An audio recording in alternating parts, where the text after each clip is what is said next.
वर्ष 2019 में सक्रिय राजनीति में आने के बाद से प्रियंका गांधी वाड्रा के कभी अमेठी तो कभी रायबरेली और यहां तक कि वाराणसी लोकसभा सीट से चुनाव लड़ने को लेकर समय समय पर अटकलें लगाई जाती रही हैं।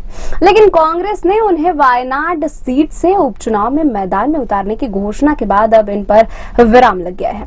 कांग्रेस ने सोमवार को फैसला किया कि राहुल गांधी रायबरेली के सांसद बने रहेंगे और वायनाड सीट से इस्तीफा देंगे। केरल की वायनाड सीट से राहुल गांधी ने लगातार 2 बार जीत दर्ज की है।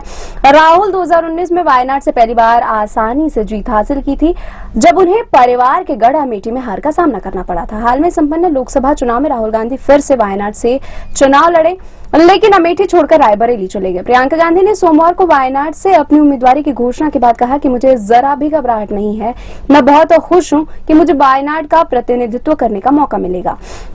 मैं सिर्फ इतना ही कहूंगी कि मैं वायनाड की जनता को राहुल की अनुपस्थिति महसूस नहीं होने दूंगी।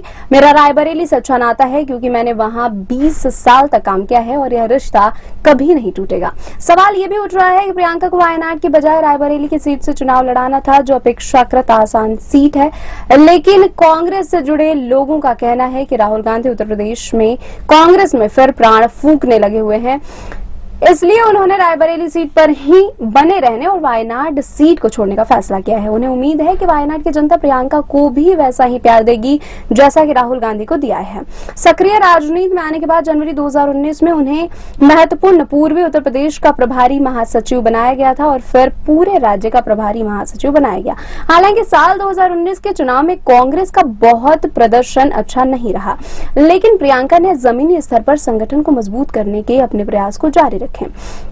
प्रधानमंत्री नरेंद्र मोदी के सोने और मंगलसूत्र वाले बयान पर पलटवार करते हुए भावुक प्रियंका ने मतदाताओं को याद दिलाया कि उनकी मां सोनिया गांधी ने देश के लिए अपना मंगलसूत्र बलिदान कर दिया। कांग्रेस महासचिव प्रियंका गांधी ने 2024 और 2019 के चुनावों की तुलना में हालिया लोकसभा चुनाव में पार्टी को संसद में मजबूत स्थिति में पहुंचाने के बाद वायनाड से उपचुनाव लड़ने का फैसला किया। हालिया चुनाव में अपने बचपन पिता राजीव गांधी की हत्या के दर्द और मां के दुख पर चर्चा करते हुए उन्होंने कांग्रेस के अभियान की कमान संभाली है। पारिवारिक संबंधों और राष्ट्रीय स्तर के मुद्दों पर चर्चा के बीच कुशलता से संतुलन बनाए रखा और एक रणनीतिकार, वक्ता और भीड़ को आकर्षित करने वाली नेता साबित हुई।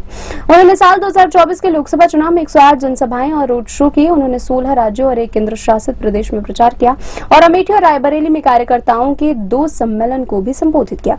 उनके अधिकांश भाषण भीड़ से संवाद करने जैसे थे, जो लोगों से जुड़ाव स्थापित करते थे और लोगों को यह आभास देते थे कि यह कोई ऐसा व्यक्ति है जिसे वे जानते हैं, कोई ऐसा है जो उनके साथ अपनी भावनाओं और विचारों को साझा कर रहा है।